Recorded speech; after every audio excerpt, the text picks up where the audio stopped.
Mesdames, Messieurs, bonsoir et merci de suivre le 20h de la télévision du Burkina. À la une, l'actualité ce soir, 25 médailles remportées et puis une élection, celle de la présidence de l'UFAC Zone 3. Les étalons karatéka et leurs encadreurs reçoivent des félicitations nationales. Une suite logique à leurs brillantes prestations en Côte d'Ivoire lors des 18e championnats de l'Union des fédérations africaines de karaté-do. 2 jours pour protester, le Synatic marque une halte les 12 et 13 juin prochains. Le syndicat autonome des travailleurs de l'information et de la culture a en ligne de mire le passage des médias publics à un statut de société d'État. La structure syndicale a mené des études dans les EPE sur les conditions de cette mutation. Les résultats dans ce journal. L'influence de Abiy Ahmed suffira-t-elle au Soudan? Le Premier ministre éthiopien est arrivé en médiateur ce vendredi à Khartoum pour s'entretenir avec les militaires et l'opposition. La capitale soudanaise vit au ralenti sous une loi dictée par les milices paramilitaires responsables du massacre d'une centaine de manifestants en début de semaine. Bienvenue à tous. Une fois n'est pas coutume, nous ouvrons ce journal avec du sport. Après leur brillante prestation à Abidjan lors des championnats de l'UFAC Zone 3, les étalons karatéka ont été reçus par les plus hautes autorités nationales. Et pour cause, la moisson a été bonne en Côte d'Ivoire. Outre les 25 médailles remportées par le Burkina, le président de la fédération de karaté a été porté à la tête de l'UFAC Zone 3 de l'Union des fédérations africaines de karaté-do. Roger Kam avec Maria Ouattara pour le reportage. Ils sont partis, ils ont combattu et ils ont vaincu. 25 médailles, dont 9 d'or. C'est la moisson des étalons karatéka à l'édition 2019 du championnat de l'UFAC Zone 3. Avec à la clé la présidence de la dite zone.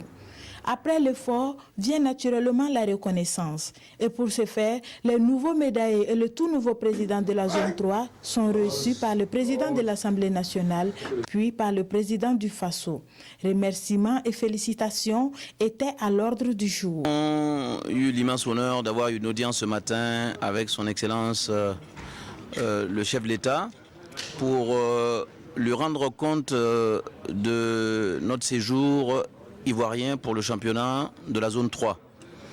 Nous lui avons fait cas de notre élection à la tête de l'UFAC zone 3 et ça a été avec un grand plaisir que le président a bien voulu nous féliciter et nous prodiguer des conseils. Cette reconnaissance, plus qu'une consécration, est perçue comme une invite à mieux faire. Le fait qu'il nous accueille nous encourage à faire plus. Parce qu'au-delà de tout ce qui se passe sur le territoire national actuellement, c'est pas que une médaille qu'on a ramenée, mais c'est au nom du Burkina Faso, au nom de nos forces de l'ordre qui sont tombées au combat et au nom de ceux-là encore qui se battent. La suite, ce sont les championnats d'Afrique qui auront lieu au mois de juillet au Botswana. Objectif pour le Burkina, faire mieux que Kigali 2018 où les étalons avaient remporté 3 médailles. Et ce beau fixe, les industriels du Burkina l'espèrent pour le climat des affaires. Le GPI, le groupement professionnel des industriels, était cet après-midi au palais de Koulouba. L'objectif de cette visite au Premier ministre était de présenter la nouvelle instance dirigeante de la structure. Les échanges ont très vite évolué vers l'amélioration du climat des affaires au Burkina. Le compte-rendu avec Daouda Ouattara et Zobaviel David Dabiri. Les industriels burkinabés présentent au Premier ministre le nouveau bureau de leur groupement, fort d'une dizaine de membres. À Christophe Dabiri, ils ont expliqué les missions qui sont les leurs et demandé un soutien du gouvernement au regard des difficultés d'écoulement des productions locales. Son Excellence, Monsieur le Premier ministre, nous a bien écoutés, nous a rassurés et nous a encouragés à aller dans le sens de l'investissement. Il nous a rassurés et nous a encouragés aussi d'aller dans le sens d'un partenariat. Et nous a rassurés d'autant plus que nous sommes inquiets du fait que nous avons beaucoup de méventes, nous avons beaucoup de difficultés et nous avons beaucoup de difficultés dans les applications des textes qui existent. La structure créée en 1974 compte aujourd'hui en son sein une trentaine d'industries. Selon ses premiers responsables, elle a pour vocation d'encourager ses membres à la transformation des ressources naturelles locales.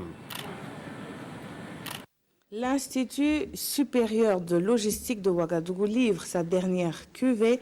19 stagiaires africains sont donc spécialisés dans le maniement et la maintenance des armes de petit calibre. Ils sont depuis ce 7 juin à la disposition des forces armées de 14 pays africains. Le stage a apporté aussi bien sur l'apprentissage du maniement des armes à la reconstruction en passant par la réparation de ces armes de petit calibre. On en sait plus avec Gérard Sommet et Abdoul Rasmane Zongo.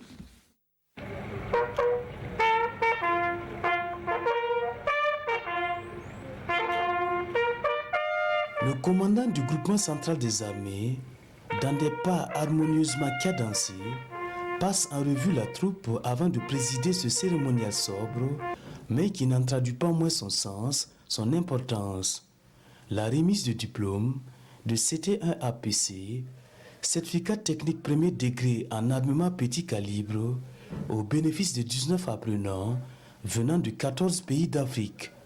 Ces stagiaires de la 11e promotion et issus donc de 14 nationalités ont pendant 14 semaines allié cours théoriques et pratiques, couronnés au finish par une campagne de tir des armes utilisées, 14 au total.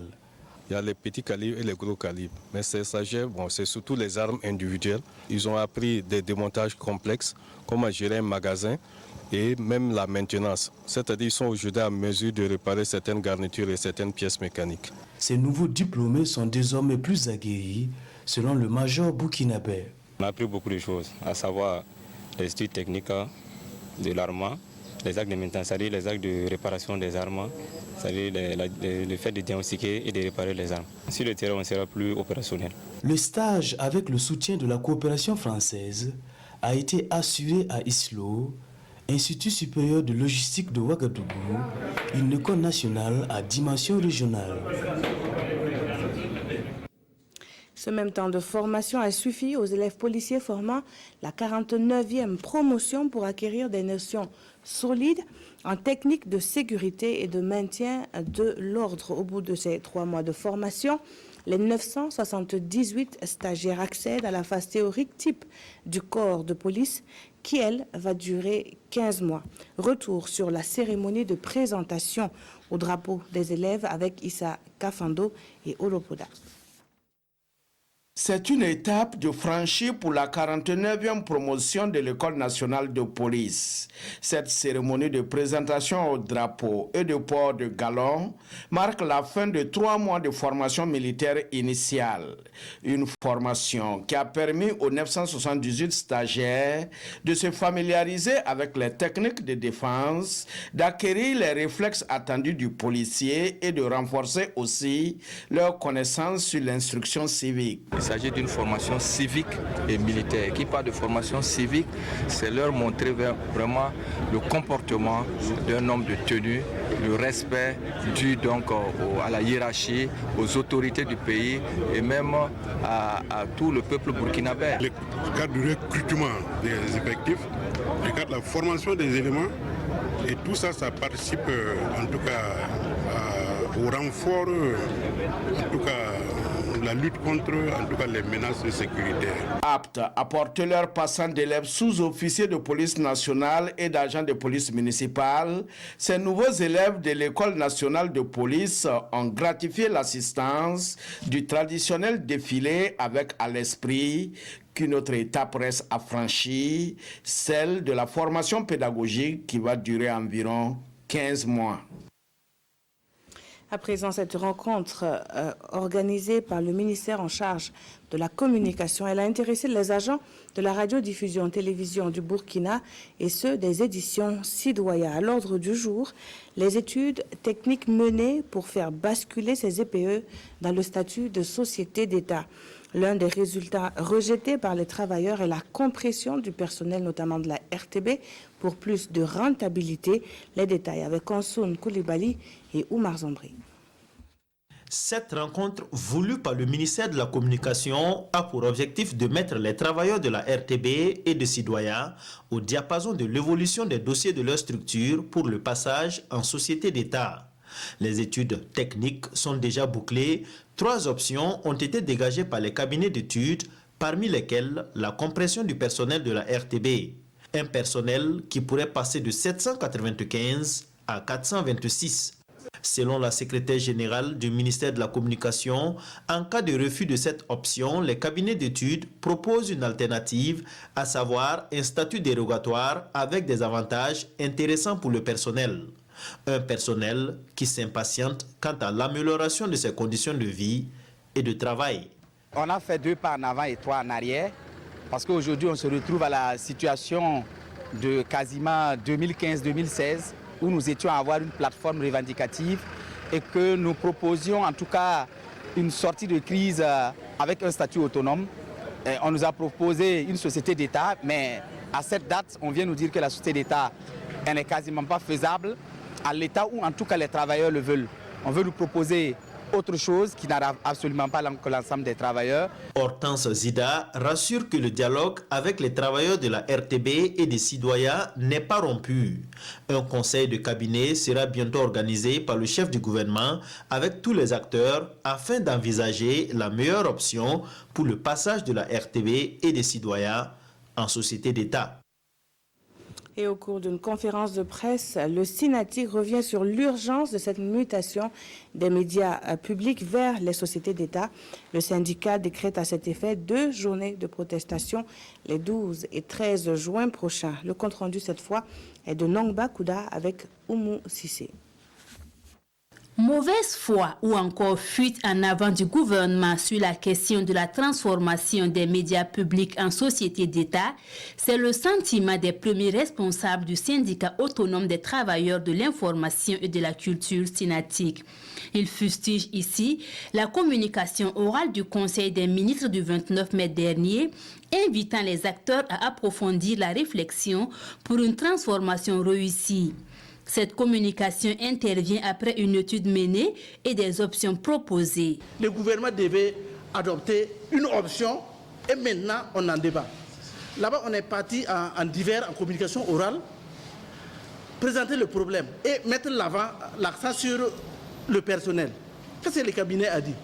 Aller avec tout le monde, avec une subvention de l'État. Et pour amener le gouvernement à tenir ses engagements, le SYNATIC se dit prêt à engager la lutte. Les travailleurs des médias publics, RTB, Sidoya, mobilisés au sein du SYNATIC, décident d'observer 2 journées de protestation sous forme de sitting les 12 et 13 juin 2019 de 8h à 11h sur toute l'étendue du territoire national pour exiger la mutation dirigeante des éditions Sidoya et de la RTB en société d'État avec l'ensemble du personnel tel que recommandé par la commission mixte. La dotation de ces médias en équipement et moyens conséquents pour leur fonctionnement efficace au service des populations et de l'intérêt général. Le syndicat dit être toujours ouvert au dialogue pour une recherche consensuelle de solutions. Après une grève de 96 heures suivie du boycott des gardes et permanences pendant 10 jours, le syndicat national des travailleurs de la santé humaine et animale passe à une autre étape, celle de l'opération caisse vide, au refus d'effectuer des missions et de transmettre les données épidémiologiques. Présente à une cérémonie de remise d'ambulance, la ministre de la Santé réagit à la question des journalistes sur cette autre forme de grève entamée ce 7 juin. Écoutez. Le SYNCHA, c'est un partenaire social. Le SYNCHA a manifesté son mécontentement à travers une grève de 96 heures suivie de boycott de garde et de permanence. Et ensemble, nous continuons à mener le dialogue. Parce qu'un partenaire, nous sommes en partenariat, un partenaire à un moment donné n'est pas content et il le manifeste. Et nous avons continué à faire en sorte que ce qui a entraîné le mécontentement du SYNCHA soit levé. Mais en tant que partenaire, nous demandons à nos partenaires de comprendre qu'il y a ce que le gouvernement prend comme engagement et il y a également les possibilités de satisfaction des engagements du gouvernement à un moment donné. Nous ne perdons pas espoir qu'avec le dialogue, et la sérénité va venir dans notre secteur de santé pour le bien des populations. Le SINCHA travaille à améliorer ses conditions de travail pour améliorer les soins de santé aux populations. Le gouvernement travaille à améliorer les soins de santé aux populations. Je pense que nous allons finir par nous comprendre pour le bonheur du peuple burkinabé que nous aimons et que le SINCHA aussi aime. Les propos de Léonie Claudine Louguet nous ont été rapportés par Moussa Ouedraogo et Zalissa Sanfo. Une évolution et surtout une modernisation de l'administration. C'est ce que prône le comité de pilotage mis en place à cet effet. Ce vendredi, les membres ont ouvert la première session ordinaire de ce comité afin de valider les rapports de 2018. Le programme de travail de l'année 2019 a également été présenté aux membres du gouvernement présents à la session. Les précisions de Souleymane Sanou avec Vincent Kiandrebeogo. Le comité de pilotage de la modernisation de l'administration et de la bonne gouvernance fait le point à 1 an de l'échéance de la mise en œuvre du plan stratégique décennal de modernisation de l'administration 2011-2020. Il s'agit pour ces acteurs d'examiner et d'adopter le rapport 2018 de ce plan stratégique, mais aussi d'examiner et d'approuver les projets d'activité pour l'année en cours. Au niveau de la conférence interafricaine de prévoyance sociale, on note que le Burkina Faso est le premier pays qui, dans un délai record d'une vingtaine de jours, arrive à traiter les dossiers de retraités. Et donc, c'est dans la poursuite de ces progrès-là que le gouvernement a décidé d'engranger d'autres réformes que vous connaissez, la rationalisation du système de rémunération, le recensement des agents publics en vue d'un meilleur déploiement pour un meilleur maillage du territoire national, la question de le contrôle des diplômes des agents publics. Le plan stratégique décennal de modernisation de l'administration 2011-2020 est un référentiel dans lequel s'inscrivent toutes les actions menées par l'administration publique en matière de modernisation, aussi bien au niveau central que déconcentré. Dans la suite de ce journal, un geste, est à inscrire dans le réchauffement des relations diplomatiques entre la Chine et le Burkina. 5000 tonnes de riz estimées à plus de 4 milliards de francs CFA ont été remis au gouvernement burkinabé. Ce don de la République populaire de Chine va servir à appuyer les efforts déjà fournis pour assurer une vie décente aux personnes déplacées ainsi qu'aux Burkinabés touchés par un stress alimentaire. La remise officielle a été faite ce vendredi à Ouagadougou. Les temps forts avec Rasmane Zoundi et Maxime Zongo. Dans le cadre du plan de soutien aux personnes vulnérables, le gouvernement du Burkina a lancé une requête auprès des pays amis, dont la Chine populaire.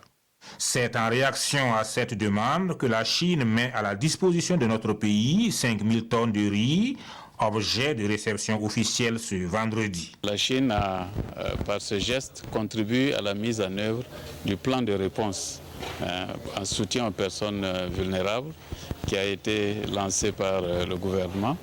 Et au nom du ministre de l'Agriculture, je voulais vraiment remercier son Excellence et le gouvernement chinois pour cet appui très important qui s'inscrit dans un cadre plus large. Le gouvernement chinois a apporté beaucoup d'attention pour les demandes ou bien les requêtes les plus urgentes pour le bien-être du peuple burkinabé. Le gouvernement chinois a bien décidé de donner 5000 tonnes du riz de bonne qualité, apporter notre soutien substantiellement. D'un montant estimé à 4 milliards de francs CFA, ce riz servira en partie à appuyer les populations déplacées et à soutenir des personnes vulnérables identifiées par les services compétents. Par ce geste, la République populaire de Chine réaffirme ainsi son attachement au renforcement de la coopération entre les deux pays. Un autre geste plus modeste mais salutaire pour les écoles franco-arabes. Le ministère en charge de l'éducation, avec l'appui de l'Union européenne, renforce les capacités du projet d'appui à l'enseignement primaire bilingue franco-arabe. Du matériel roulant et du mobilier informatique ont ainsi été offerts pour accompagner la mise en œuvre du projet sur toute l'étendue du territoire national. L'enveloppe financière est estimée à près de 328 millions de nos francs. Jean-Hugues Bayala avec Omo Sissé. Avec ce véhicule, le projet d'appui à l'enseignement primaire bilingue franco-arabe PREFA pourra mieux mener ses activités sur le terrain pour une éducation de qualité dans les écoles franco-arabes. En sus, d'autres structures centrales et déconcentrées du ministère en charge de l'éducation se sont vues dotées de matériel roulant, informatique et pédagogique. D'un coût global de plus de 328 millions de francs CFA, ce matériel est le fruit d'un partenariat entre l'Union européenne et le ministère en charge de l'éducation à travers le projet d'appui à l'enseignement primaire bilingue franco-arabe. Et c'est dans le cadre donc de ce projet justement que nous avons acquis du matériel roulant, des ordinateurs, des imprimantes, des projecteurs, des écrans de projection, des compagnons métriques et 2 véhicules pour renforcer les capacités des structures qui sont dans les zones d'intervention du projet afin de renforcer leurs capacités et leur permettre de continuer d'accompagner donc le programme. L'apport des écoles franco-arabes dans l'effort d'éducation et d'alphabétisation de la jeunesse burkinabé est fort appréciable selon Stanislas Ouarou. Et pour pérenniser les acquis, il est prévu la construction de 2 collèges d'enseignement technique franco-arabe et de 8 CJ. Comment évolue la mise en œuvre des recommandations faites au cours du Forum national des personnes handicapées? La question est soulevée au cours d'une rencontre animée par le département en charge de la solidarité nationale. Marie-Laurence Ilboudo situe les personnes vivant avec un handicap sur les attributs de son département en leur faveur. Pawadrogo, Jean Zongo, Sanoa, Christine Koulibaly nous font le point. Les attributions consacrant la protection et la promotion des droits des personnes handicapées demeurent une priorité, même après la suppression du secrétariat d'État chargé des personnes vivant avec un handicap, a tenu à rassurer Marie-Laurence Ilboudo Marshall à cette rencontre. Une rencontre qui se tient dans un contexte sécuritaire difficile et qui commande l'urgence des actions. Il est important qu'ensemble, nous discutions pour voir avec le peu de ressources comment ensemble, entre hommes, nous pouvons avancer pour avoir de meilleurs résultats. Il s'agira également d'échanger sur la mise en œuvre des recommandations du Forum national des personnes handicapées tenu en juin 2018. Les activités génératrices de revenus avaient été mises à la disposition des personnes handicapées. Ça, c'est quelque chose d'effectif qui a été fait. Donc l'obtention de la carte d'invalidité, dont le blocus était beaucoup plus, et la question du certificat médical, dont a trouvé quand même des améliorations, puisqu'aujourd'hui tout le ministère de la Santé sait qu'il faut une carte d'invalidité et un certificat médical pour que les personnes handicapées puissent avoir des cartes d'invalidité. Les lignes ont certes bougé, mais de nombreux défis demeurent, dira Issa Palinfo. Et ces défis ont entre autres pour nom accès à une formation adéquate pour une meilleure intégration socio-économique des personnes vivant avec un handicap. Alors à présent à Manga, à la suite de l'ONG Qatar Charity, l'organisation est sensible aux conditions de vie des personnes qui ont été obligées de quitter leurs habitations il y a un an lors de la délimitation de la zone agro-silvopastorale du parc Tambi-Kaboré. C'est ainsi qu'elle a pu mobiliser plus de 100 tonnes de vivres donc d'une valeur estimée à 56 millions de francs CFA. Cette aide est l'aboutissement d'un plaidoyer mené par l'association pour le développement et la modernisation de l'élevage au Faso. Elle va profiter à plus de 8000 déplacés, nous disent Adama Guiti et Estelle Judith Assorba. Il y a de l'espoir. Ces hommes représentent ici un échantillon de personnes déplacées de la zone sylvo-pastorale de la bande du parc Tambi-Kaboré. Et ce 6 juin à Manga, dans le Zunwego, ils ont le sourire aux lèvres. Qatar Charity vole au secours de ces personnes qui ne savent plus à quel sein se vouer. Cette ONG humanitaire est venue les bras chargés de vivres d'une valeur estimée à près de 56 millions de francs CFA. Un geste qui va améliorer le menu quotidien de ces déplacés. La quantité de vivres qu'on a pu donc donner à ces déplacés, 93 tonnes de riz, 7 tonnes et demie de sucre, ainsi que 525 cartons d'huile. Vous n'êtes pas sans ignorer qu'il y a eu une opération de délimitation qui a occasionné des déplacés.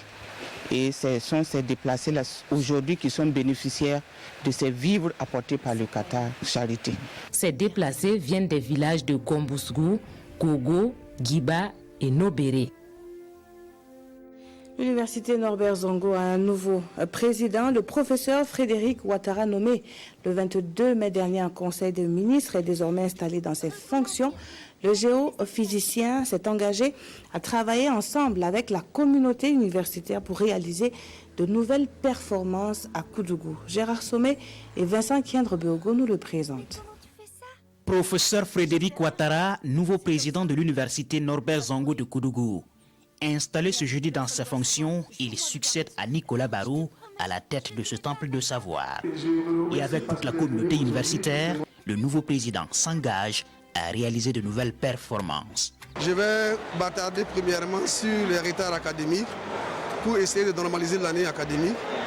Je vais, avec les collaborateurs, mettre en avant la cohésion sociale et surtout permettre aux talents de s'exprimer afin que nous construisions notre université commune pour devenir à tout la première université du Burkina Faso. J'ai eu la chance d'avoir été vice-président pendant 5 ans. Donc les étudiants, je leur ai dit ceci, chacun doit venir travailler pour avoir son diplôme et partir pour travailler. On ne gagne pas à faire carrière à l'université comme étudiant. Ils ont compris, ils se sont engagés. Jusqu'à aujourd'hui, on a remarqué qu'à l'université Norbert Zongo, il y a pratiquement plus de grèves. Géophysicien de formation, le professeur Frédéric Ouattara s'est investi dans la recherche en sciences spatiales avec des résultats qui lui ont valu plusieurs distinctions à l'international. La dernière en date étant le prix du meilleur chercheur africain en sciences spatiales, décerné par l'Association américaine des géophysiciens. Un scientifique appelé à mettre sur orbite la deuxième plus grande université du Burkina, forte de ses 40 000 étudiants. Le jour de la Constitution et la fin de l'Union de Kalma. Ce sont là les repères marquant les fêtes nationales danoises et suédoises. Les ambassades des deux pays au Burkina ont commémoré ces fêtes conjointement à Ouagadougou, une cérémonie à laquelle ont participé des autorités politiques burkinabais venues soutenir les communautés suédoises et danoises vivant au Burkina. Retour sur ce moment convivial avec Isiaka Ouedraogo et Adama Koulibaly. Un toast en l'honneur des fêtes nationales du Danemark et de la Suède. Cet anniversaire conjoint marque l'entrée en vigueur de la Constitution du 5 juin 1849, instaurant la monarchie constitutionnelle au Danemark d'une part, et d'autre part la fin de l'Union du Kalma du 6 juin 1523, marquant le début de la Suède moderne. Nos constitutions sont le fondamental qui règle le rapport entre gouvernants et gouvernés au sein de nos États. Elles ont établi les droits et libertés des citoyens et la partage de pouvoir entre le Parlement, le gouvernement et le système judiciaire. L'ambassade du Danemark célèbre également ses 25 ans d'existence au Burkina Faso. Un anniversaire qu'elle a voulu célébrer à travers un jeu concours documentaire vidéo dont les lauréats sont primés ici à hauteur de 300 000 francs CFA. La capitale soudanaise vit au ralenti avec la loi dictée par les milices paramilitaires qui sont donc tenus responsables du massacre d'une centaine de manifestants en début de semaine. Et c'est dans ce contexte qui préoccupe la région que la médiation éthiopienne est nécessitée. Abiy Ahmed est arrivé ce vendredi à Khartoum pour s'entretenir aussi bien avec les militaires qu'avec l'opposition. Le Premier ministre éthiopien vient apporter sa touche dans la crise que traverse le Soudan. Sera-t-il l'homme providentiel qui sortira le Soudan de l'impasse? Les espoirs soulevés par sa venue lui font en tout cas porter une lourde responsabilité. Abiy Ahmed, le Premier ministre éthiopien, s'est rendu dans le pays voisin 4 jours après la répression sanglante des militaires au pouvoir contre des manifestants de l'opposition civile. Il a rencontré le chef de la junte militaire soudanaise, une junte désormais sous pression internationale. Nous condamnons fermement et lamentons les pertes des vies tragiques et injustifiées et rappelons aux autorités de transition du Soudan leur obligation de protéger les civils et de respecter leurs droits. Lundi, la violente dispersion d'un sit-in devant le QG de l'armée a fait plusieurs dizaines de morts. 2 mois après le renversement du président Omar el-Béchir par l'armée, l'opposition dit ne plus croire au dialogue et dénonce un règne de la terreur. Merci d'avoir suivi ce journal qui s'achève. Très bonne soirée sur la télévision du Burkina.